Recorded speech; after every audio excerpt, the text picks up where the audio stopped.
It's the weekend, it's Mailbag. I am joined on this gloomy Saturday morning by Warren, Liam and Foxy, all here to brighten up your Saturdays. Just a bit of housekeeping as ever before we start. If you are watching on YouTube, please do leave us a like, subscribe and a comment and share if you can. And if you're listening on Patreon, go and subscribe to YouTube for us because we're nearly on 5,000 subs on YouTube now. We've nearly made that milestone, so that would be a nice one to reach. Lads, going to go straight into the hot topic. No surprises where this one's from. Ever been caught somewhere you shouldn't have been? Warren, will come to you first. Do you know what? I think, bearing in mind my profession, I probably need to stay out of this. But no, I haven't been caught anywhere. I can't think of anywhere I've been caught that I shouldn't have been anyway. You know, I haven't had a dodgy picture or my face blown up on a jumbotron or anything like that. So, fortunately, I'm all right. So what I will do, I'll just pass this question on because I know a couple of you got some belting answers. So I'll leave that to you lot, if that's all right for this week.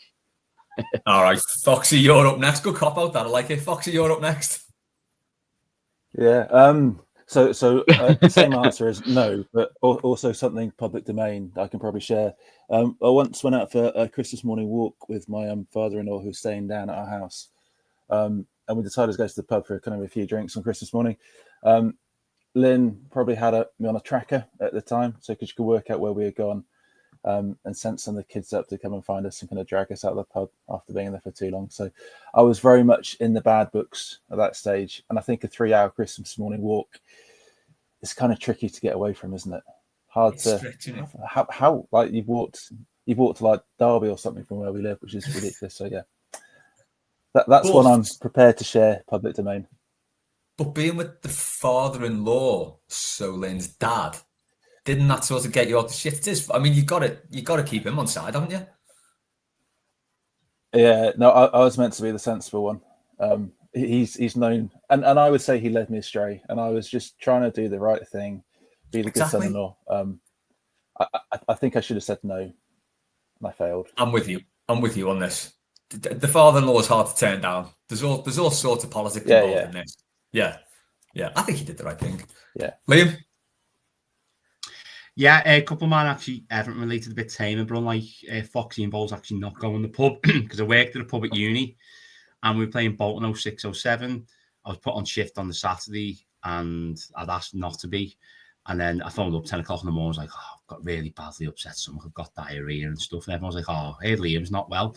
And then apparently when Soccer Saturday came on, because we had a relief temporary manager, he turned around and went, he's at the fucking match, isn't he? Because he saw Everton playing Bolton at Goodison Park. And then later that season, we had a different relief manager. And long story short, a bottle of vodka bounced off my head because I hadn't put it properly in the focus on the Friday night.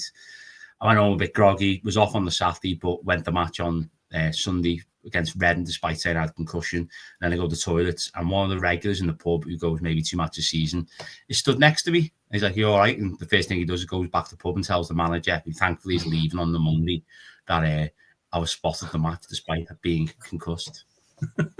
I can't believe the regular grassed you up as well.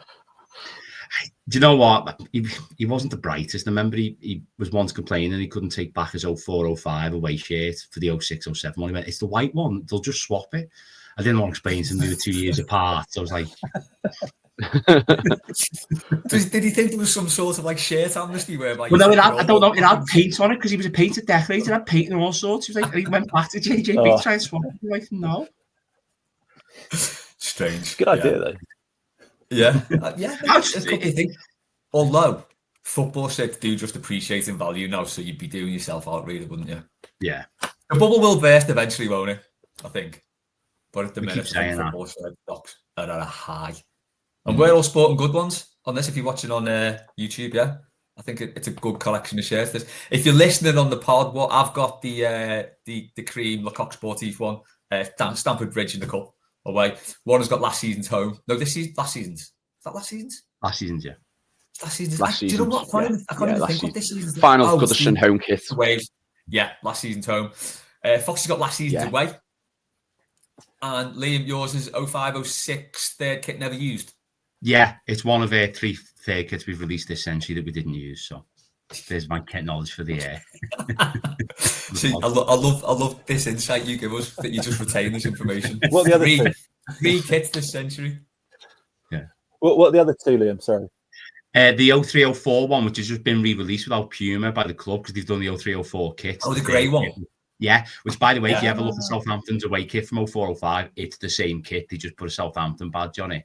And we had this lovely third kit in 2001. It was white with like a blue bar through the middle of it. I don't know if you remember it, 1-to-1 on the first Puma kits. Oh, yeah, the baggy one. It was like a big baggy collar, didn't it? Yeah, it had a collar and it had like a big blue stripe. It was lovely, but they just never wore it. Amazing. Like your record knowledge of stuff, Liam, is amazing. I was incredible. Very impressed. Emma's just glad the prints are good times because it's been wrapped around for 35 years before. I'm just doing everyone's head. Only the 2 of the 3 kits are Puma as well. Yeah. Interesting. I'm interested in that sort of stuff. Anyway. My one getting caught out. There's probably been a few that I can't mention, but one that I can was when I was about 18. My girlfriend at the time, who is the mother of my kids, so I was justified in doing this. She won tickets to a Tranmere game. My mates wanted me to go out on the Saturday. I just fobbed them off with some excuse that I couldn't go out because I didn't really want to say no. I'm going to Tranmere with my girlfriend. And then later on that day, they called me. Yeah, you've been at Tranmere today, haven't you? Because apparently, I saw the picture myself. I was in the middle of the Pink Echo, stood at the front of the Borough Road stand, watching this Tranmere game. So absolutely banged to rights, couldn't get out of it. And I just think that was really, really quite unlucky. But yeah, that was mine. One of a few, probably. It's history repeating itself, Les, isn't it? From Coldplay, your history repeating itself 20 years on or whatever it was. It is. It's kind of like that. But I mean, there was nothing untoward about us going. No, I'm not suggesting for 1 second untoward with you, Les. Of course not. Well. So actually, yeah. So on the let's bring down a CEO bingo, we've had Luigi with 3 bullets. We've had killer whales. We've had submarines. We've now had Coldplay. Who's next? Who's going to be the next to bring down a CEO? Because I didn't think Coldplay had it in him. We'll move on to yours, Liam. Go ahead, you're asking. Yeah. Seeing as the Echo interviewed Terry Phelan recently, which other former minor player do you want to see a hot take from next, and on what facets of Everton? Again, with the Echo, I think their coverage has been brilliant the past few years, but it just made me howl that of all the ex-players, they got Terry Phelan, who made a handful of appearances under Joe Royle, and Howard and Walter, and was on the periphery, and then they got into comment. But anyhow, yeah, I wonder how that goes. We'll have to ask Matt. Really, how that comes about. Does someone just say Terry Phelan's available if anyone wants to speak to him? So do you think of something to say, or did he think of a story and then think, right, who can we get to talk about this? Terry Phelan's available. Yeah, go ahead. But it is an odd one, isn't it? I reckon it's who's available. I reckon they just get told you can do an interview with someone, then they kind of have to come up with a premise to make it relevant, which I suppose is impressive to do because it's hard because the links between Terry and Everton are a bit tenuous these days, aren't they? Yeah, definitely. It was definitely a moment in time, that wasn't it? Screaming Phelan as he ran down the wing on his little feet. Warren, I'd love to hear the opinions of Ibrahim Bakayoko on the salt and pepper chicken that's being served at the new grounds. I'd be really, really keen to hear his opinions on that, and I'm expecting the Echo to do an article on it as we approach the first game against Roma and the first league game against Brighton at Bramley Moor. So yeah, if someone with any contacts to him can make that happen, I'd definitely click on that article. Would you lump it in with one of the Echo's classic 10 things that are dead scouse, salt and pepper chips? Yeah, that's to be good. Absolutely. Do you know what on that? I remember when they said about the foods and they're saying about it, bringing it out, and the chef who does it all works for the outside company who's doing it all. He said, I've been to Asia, I've been to China, I've been to all these places. No one over there has ever heard of salt and pepper the way you lot have over here. And I was told from day one I had to have it in. So it was funny listening to that.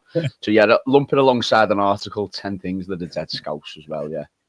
Yeah, if you go to China, I've been to Hong Kong, and the Chinese food isn't anything like ours. You'd be surprised to learn. They don't do sweet and sour chicken. What the fuck? In Hong Kong, could I get sweet and sour chicken anywhere? Absolutely not. Ridiculous. No. But yeah, we'll get back onto that then. Yeah, that could be quite a good business opportunity, isn't it? Good business opportunity. We could go out to China and set out Chinese food restaurants for them of how it should be Well, yeah, from our own take Chinese experiences. to China. These are things we like from. Yeah. Definitely do that. In terms of the player thing, Stuart Barlow. So I know, Les, you're a massive fan of Stuart Barlow. Is one of your Big all-time Barlow fan, favourites. And I'd love to know what he thinks about the stadium branding. What does he think about the Everton way? What does he think about the crests on the outside? What does he think about the gap in the south stand? What should we paint that blue? Put LED screens? Put some nice lattice markings? Is he opposed to the lack of white markings on seats? What did he make of the tunnel?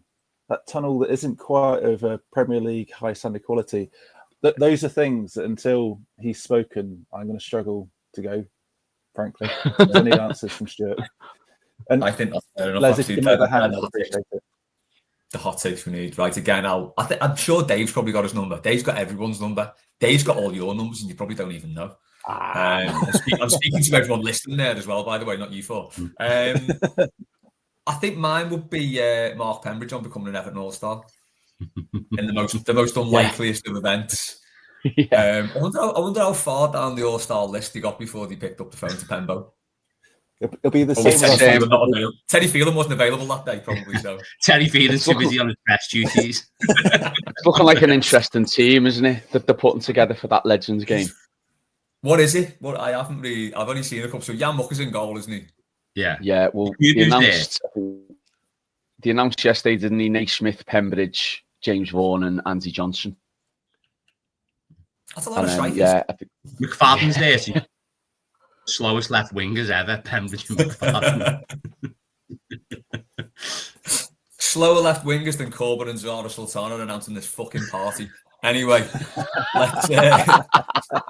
let's move on to Stephen's question. He has asked, Barry had a few, I love this one. Barry had a few sendings off early in his career, as reported by Paddy Boyland of The Athletic and of the Blue Room. What is your favourite sending off? Dunk against Wigan and BT headbutt on the back of Gallus's head are among his. I think dunk against Wigan is mine because I've said it many times. It is the best punch I've ever seen. It was like a 1-inch punch and it took Paul Sharnett off his feet. It was incredible. So yeah, that was definitely up there. I think Rondon as well in the cup. Just for the sheer stupidity of it and the fact that no one cared. That was definitely up there. Liam, what have you got for this? I'm expecting great things. I'm going to go for an emotional one because the game we managed to win. I'm going to go for Marco against Coventry. Oh, yes. Because how emotional he was. Like, you could tell he cared. And also, it was Darren Huckabee had been diving all game. And Darren Huckabee dived to get him a yellow. Second yellow, I should say. And what I love about it is, I've heard this from a few people, is that when Huckabee went through the tunnel, Materazzi was waiting for him in the tunnel with like tears streaming down his face. Was going to like fill him in. He was like, and I get that's like, well, if I'm getting sent off, I might as well. Do you know what I mean? I might as well. I'm gonna get done for doing you. I might as well fill you in. That was the thing. He essentially got sent off and not fouling Darren Huckabee, didn't he? Because he slid under him, didn't he? Yeah. And he took a dive and he totally missed him and got sent off for it. And then just sat Marco's so emotional as well. He's like, please don't do this. And like you see that picture of him crying, don't you? He's like giving it the proper. Yeah, he goes turbo Italian there, doesn't he? Yeah. But there's that picture, isn't it, where he sat on the paddock horns with his arms on it like that, just shaking his head and like. And yet the fans like giving him that, aren't they? Going, don't hard lines, lad, and he's just like, please don't do this. I loved him. He was great. Yeah, he's boss Marco. We had such high hopes for that season. That was one season where it went in with loads of confidence. And then John Collins missed that penalty, obviously. And you thought, I think it was something like 7-0 draws at home in like the first 4 or 5 months. We didn't score until the Glad Street till February. We beat them 5-0 the first time we scored again in the Glad Street in the league. Jesus. That's incredible. Yeah. Warren, what's yours? Well, I've got two, but I'm going to my main one in a minute. But my first one is when Morales got sent off against Swansea because I couldn't stand Morales, and I was justified in being able to give him abuse, and it was a stupid sending off as well.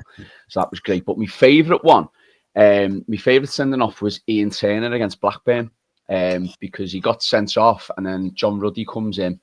And we win the game 1-0, which was just an unbelievable performance as well, which was unexpected. And I think Ruddy was our 4th choice keeper as well. So, like, no one was expecting us to do anything.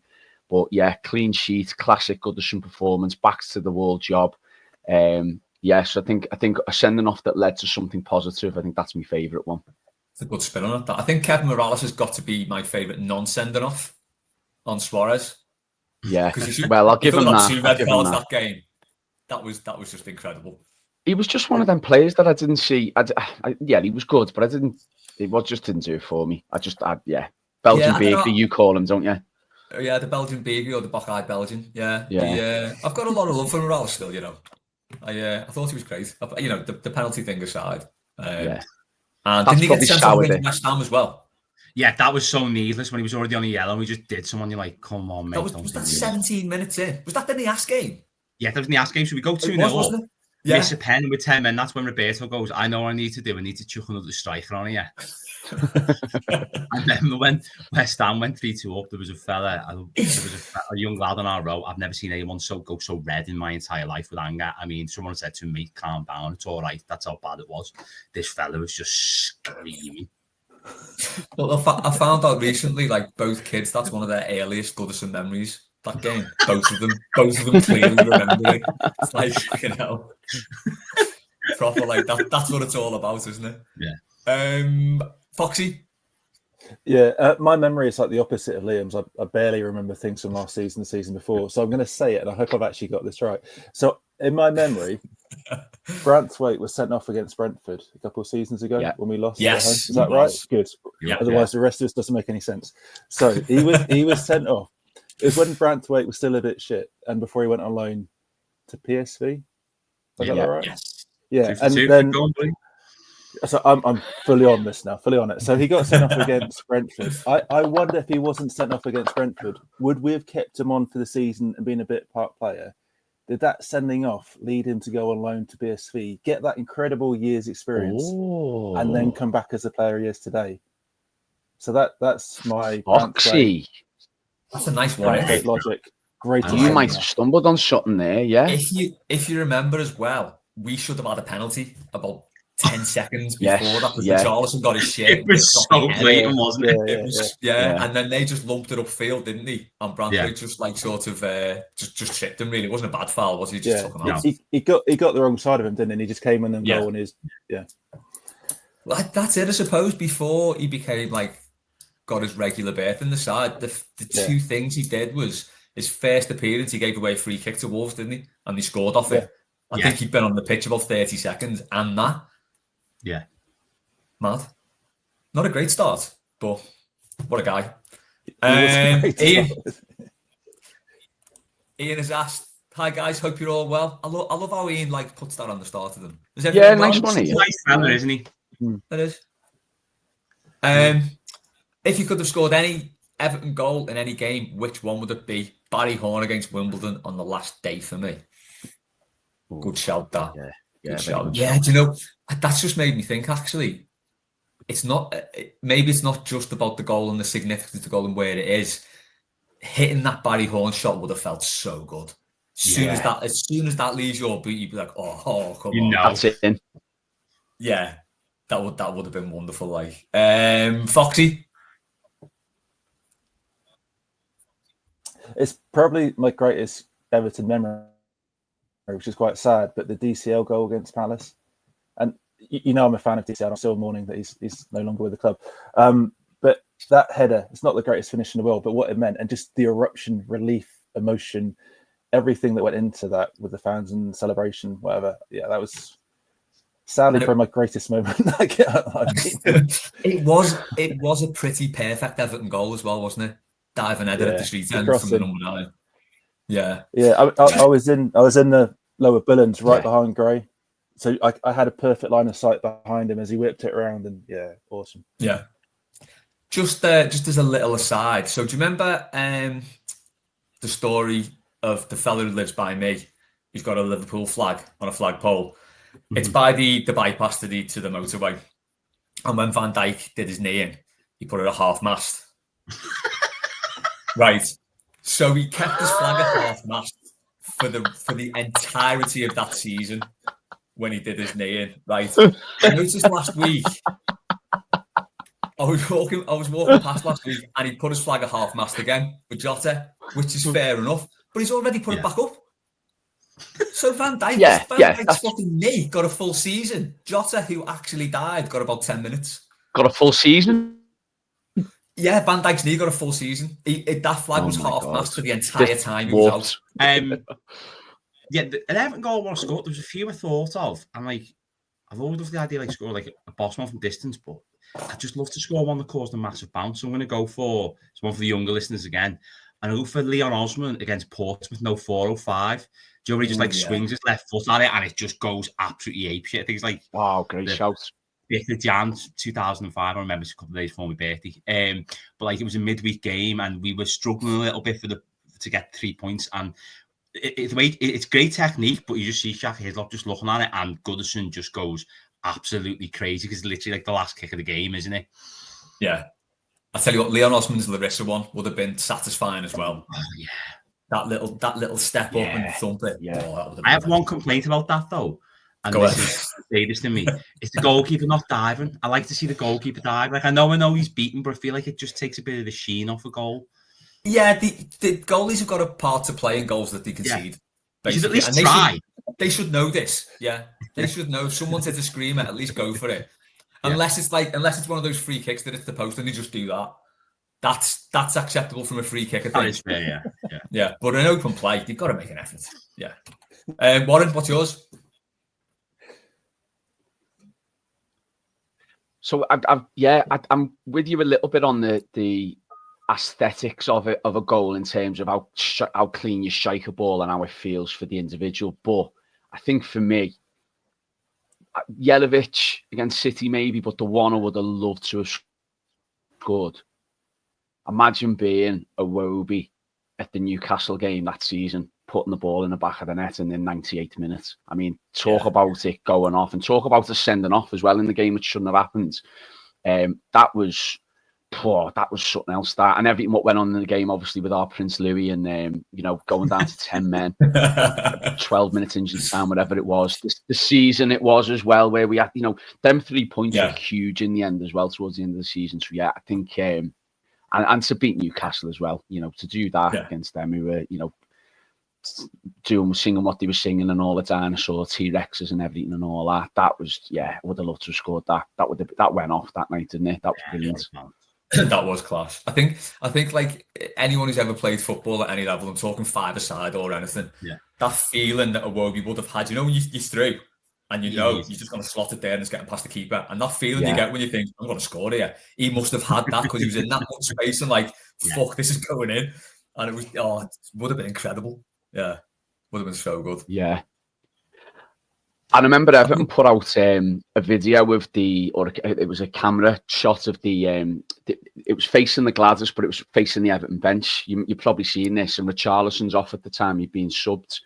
And you just hear when Coleman makes the tackle at the halfway line, you just hear go on like that, like for a good tackle. And then you just bit by bit see everyone off the bench going to stand up. And then you hear that, when the pass goes through to him, and you just hear that collective 35,000 people making that go on noise. And then there's that period of like second silence. And then you just see the whole bench and Richarlison, everyone run on. Oh, brilliant. What a night. What a video. What a game. What a goal. Yes. It's my most watched Everton video, the all angles of that goal. Honestly, Joe, if you're in on a Friday or Saturday night, you're watching YouTube, you have a little drink.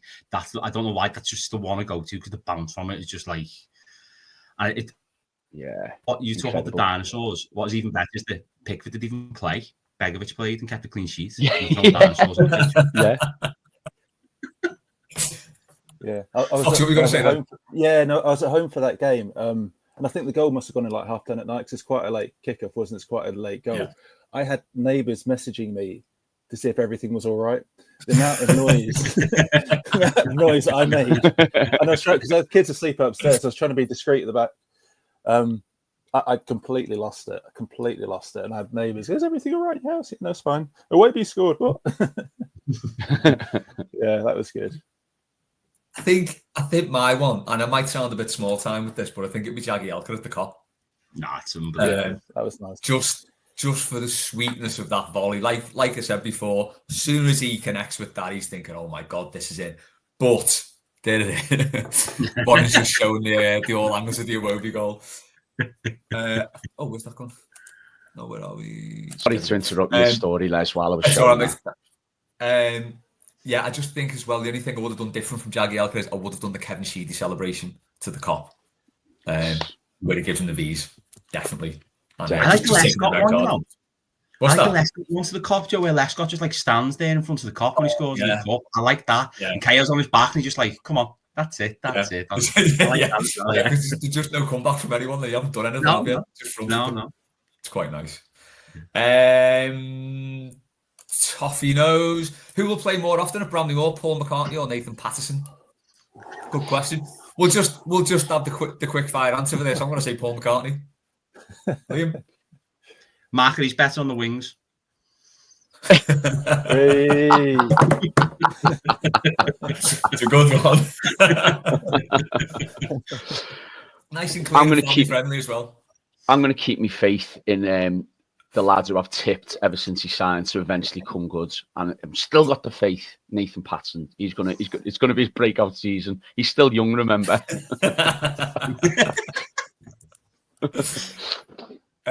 Foxy, I think he'll play more as left back than right back at Bramley Moor, and then he'll go at some point. McCartney, just as clever because we haven't got a left back, have we? So if Terry Felen doesn't sign up, then we're going to need Pato to fill in. We'll be on to something. Has he got a left foot? He's obviously got a left foot, but you know what I mean. Anyway, Liam, it's 10:58 on deadline day, and we've still not bought a right winger. Which of these right wingers would you have as a last resort? Adama Traore, Nigel Farage, Silla's Ghost, or Keir Starmer? Silla's Ghost all day for me. Liam? Yeah. I have to go for Silla's Ghost because imagine they're just like at a hospitality table in the Bramley Moor, like not moving when someone's like, I've paid 500 quid for that seat, and she's just like refusing to move. Warren? Do you remember the statue? Didn't it get vandalised? The one in Matthew Street, the Silla one? I think it did. Did it? I'm sure it did. Because I remember Pete Price being in uproar about it. Yeah, so get the statue, shine the statue off Matthew Street and stick that on the right wing. Foxy? I reckon Farage could do a job blocking the right-hand side, so quite a defensive marker, but he could just get his defences in there, block any preceding attacks coming through the channels. Stop the boots. Liam! On fire today, lads. He's just setting them up and he keeps knocking them down. Right, another one in a sort of similar vein from Dan. Who do we have more chance of seeing on the pitch when we play Roma, both games? Francesco Totti or Jack Harrison? I mean, like you said, Liam, this Roma lineup's looking a bit bum, isn't it? Yeah, it's the son of like Simone Perotta or someone. Got like some really jarred players in there. Yeah, everyone's thinking, Totti and Batistuta are going to play. Nah, probably not, lads. Sadly, Jack Harrison, I think, for me. Any advance? He's going to he's just going to resign, and he is going to resign. Yeah. With a man bun again as well, like the derby. He's just going. Well, that's it. Because we sign permanently, he's just going to stop giving a shit, and he's just going to go, just embrace it. And he's back at Leeds now, so we'll definitely have the man bun back. Yeah, I think it's like dress code there, isn't it? Yeah. What point do you reckon we'll welcome Jack Harrison back? Because at the moment we have aspirations to better than Jack Harrison, but there's probably going to be a point through the summer. We go, actually, he's not that bad. That first season, he had 3 goals and 4 assists. When do you reckon we get to that? I'm going to go with Liam's 10:58 p.m. on deadline day. Okay. After we sold the guy, we're selling nine, and like we're getting Jack Harrison back. Don't worry. Why would you say that? Oh my god. Come on, Jack. Rob, golf on at the minute. Don't get it. It's a waste of a good walk, and it's on TV. It's just televised by Sky. I think Rob's had a bit of a breakdown when he's been typing this, but he doesn't like golf. I don't like playing golf. I think it's quite a good spectator sport, though. I quite like watching it. I'm to golf what the rest of you are to cricket. So all the hate and all the vitriol I've had about cricket chat lately, I feel the same about golf. So let's move on. I mean, I don't particularly like either, but I don't mind watching golf. Do you know he's a good golfer, apparently, though? And I'm not just saying this to wind anyone up, but apparently a brilliant golfer is Tim Howard. I've just heard that, but I'm not saying that to wind anyone up. He's not here. It's just a passing comment. I was waiting for another punchline from you then. I'm all out now. I'm done. It It is a good job that Dave isn't on this podcast because he would have gone spare at the golf comments and then he would have just gone like ballistic at that, Liam. So maybe we can get Dave and Tim Howard to do a round. What a little YouTube show that would be. Oh, Dave that does a would round be. of I golf tell with you Tim what. Howard. Yeah, let's make it happen. This needs to happen, definitely. Yeah. Anyone got any more thoughts on golf, Foxy? I like golf and cricket, so yeah, I'm more of a Dave side here. I'd go for both. I think it's. I don't know. I'm not going to talk about golf, but I do like golf. You're so posh, aren't you? Like in golf and cricket. Bring something to the Foxy, room. Yeah. It's your question. What sport has the best commentary? And this generally comes from football commentary being so bad. One of the things that annoys me, like the general setup, as we all know, football commentary, have a commentator who's generally not from a sporting background but good at broadcasting, and then they have to have an ex-footballer who generally is not very articulate or bright. Why does every single TV station follow the same model? Why can't they get, like you guys on the Blue Room, very articulate, well-spoken, interesting thoughts? Why can't they get just generally well-spoken, articulate people who know football and can talk about it to go alongside a commentator and just kind of give neutral, independent, go, this has happened, and that guy was trying to follow that guy, mark him in the box, but they lost, and just give proper analysis of a thing, and not have Gary Neville or Jamie Carragher going, yeah. That's my football rant. And other sports do it so much better. Yeah. Yeah, it's sort of it's kind of done for clicks now, isn't it? I think we're getting to this sort of infantilization of everything, and basically, I think the problem with football now is it's the YouTubeification of it. So you're getting like deadheads like Big Zoo doing stuff and popping up everywhere, and it's just like you don't need these people talking on football. I mean, you know, like if they asked us on the Blue Room, I'd feel like a massive fraud because I ain't qualified to talk about anything like that. You need people who, are good broadcasters, have played the game, can give useful insights. You know, not just saying, "Oh yeah, that was a good ball down the wing," and then screaming. It's just sort of getting like the sort of lowest common denominator, isn't it? My answer to this, though, is: has anyone got any thoughts on that? By the way, because it's a nice little rant. Well, I saw a tweet a while back because it was Sky Sports went big, didn't they? On that, what was it? What was the stupid football tournament they had with celebrities and ex-players that they broadcast live recently? Ballers League. Ballers League, that's it. The Ballers League, and even someone the name. Yeah, I know, but someone commented on it and said the purity of football is being removed for content. And like you said, Sky Sports have very much gone down this line now of YouTubeification, content for clicks, banter questions, and all this. And I think I'm all for being some sort of entertainment value of that side of it, if that's what you're into. Because I know, football's got to evolve, and like the younger generation, that's how they consume a lot of their media. So I get that and understand that, but it feels like there's no more room now for just like what Foxy was saying, pure analytical, detailed, articulate, intelligent conversation about the game. And, it's a turn off really, because I just, like you said, these Chunks and Zoo and all these fellas. Do you know what I mean? And Angry Ginge, do you know what I mean? Like, I'm not. And with this Club World Cup as well, sorry to go off on a tangent, but the way they've done the half-time shows and things like that, it works in American football. It works at the Super Bowl. Don't need it in the Club World Cup or any football for that matter. Should just leave the purity of it. So that's my take on it. But the best sport and commentary for me, and I'm sorry to go back to it, cricket. I'm sorry, but you watch the cricket on, and I will give Sky kudos for this.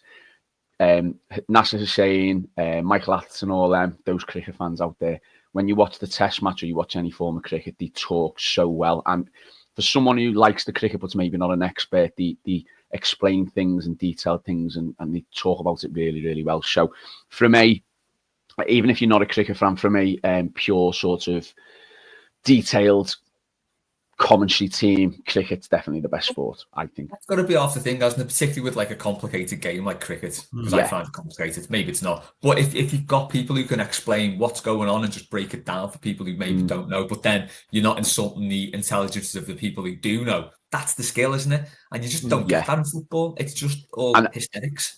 Not trying to be funny or not trying to say something outlandish, just for like the sake of something to be put on social media with a 1 minute clip. And, you know, it's going far too much that way for me, football. But there we go. Yeah. Liam? Yeah, I completely agree with everything you just said. And like, I think Neville and Richard are 2 examples of when they started out, they were actually a breath of fresh air with punditry. They offered like a bit of insight and something a bit different. And now, and you know, as funny as he can be, Michael Richards is like, what can we get him to make him say something outrageous or laugh? And Neville's going, ooh, or like getting everything back to Man United, no matter what the subject is. Like, well, this is what's going on at Man United. But to answer the actual question for Foxy, I'm going to go for a completely different sport. I'm going to go for darts because the commentators are like, basically, they're like the crowd. They buy into it. And I think if you watch it, they convey the passion. And it's not something I'm massively into, but the past couple of years I've watched bits and like, I can see why people do get into it because you can tell there's a genuine enthusiasm for it. They're there for the love of it rather than they're just doing it as a job. So I would go there for the best commentary. I think mine's the other end of the scale. I think I'll go for golf. Because I just find it very relaxing. It's like, you know, because it's just a very relaxing sort of commentary, isn't it? No one really goes hysterical. And then when you hear like the hit of the ball, that noise, the swing, the hit, and then the commentary, it just, there's something quite satisfying in that. I find it quite relaxing. So there's me watching another sport. Didn't think I'd do that. Crazy. Foxy, here's one for you. Did Foxy ever try the M&S strawberries and cream sandwich? What other fruity butties should be released? Did you?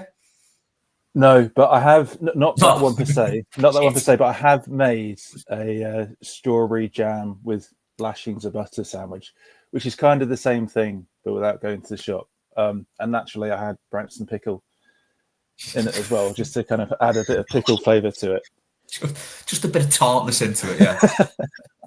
Yeah, I don't want to be too sweet. Offset that sweet and sour. I can't believe, by the way, my cricket love has got so much stick, and you've just said you put Branston pickle in a fruit butty, and no one says on everything. You deserve hell for that. That's the soggiest sandwich ever. Did it just like dissipate? Was it just mush by the time? Do you have to eat it with a straw? It's got a bit of crunch and a bit of sour to balance out the sweet. It's all natural goodness. See, Pete, the first person who floated sweet and salty popcorn, they thought he was a madman. He was onto something. Or she was. Could have been a woman. I don't know.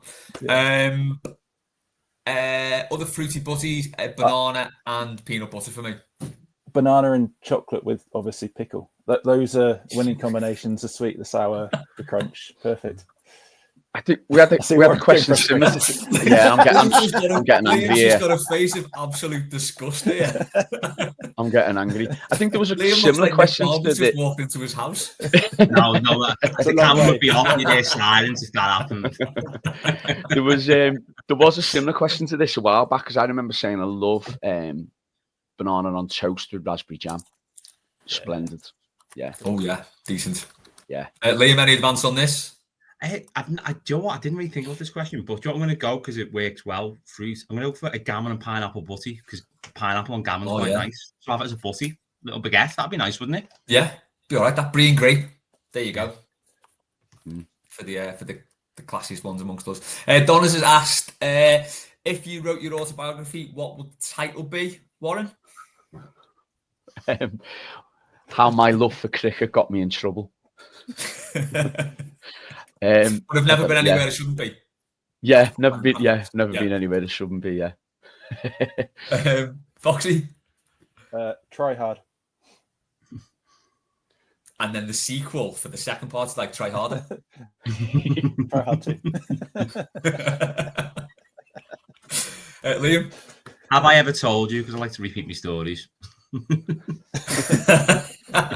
a good one. ... I like that. Mine would be a million years old and still in trouble. The black grape lyric. Wonderful. Just says it all. Quick one from Toffee Daft. My name is Earl or Malcolm in the Middle. Just quick answer. Malcolm in the Middle for me. Malcolm in the Middle, yeah. Malcolm in the Middle, 1000%. Foxy. My name is Earl. Just to be different. My name is Earl. Just a different answer. There was nothing shorter than you were going to say that then, was it? With pickle. And we finish on this one from Keith. Oh, God. We finish on this one from Keith.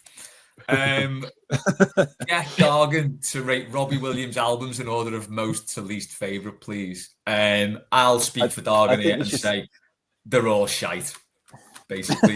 If anyone wants to rate them properly, though, you go for it, lads. Go ahead. Light Through a Lens is boss. I really enjoyed Light Through a Lens when I was younger. I liked I've Been Expecting You when he was at his peak when that come out. But yeah, a few decent ones on that. But I'm with Dog and I just can't stand the fella.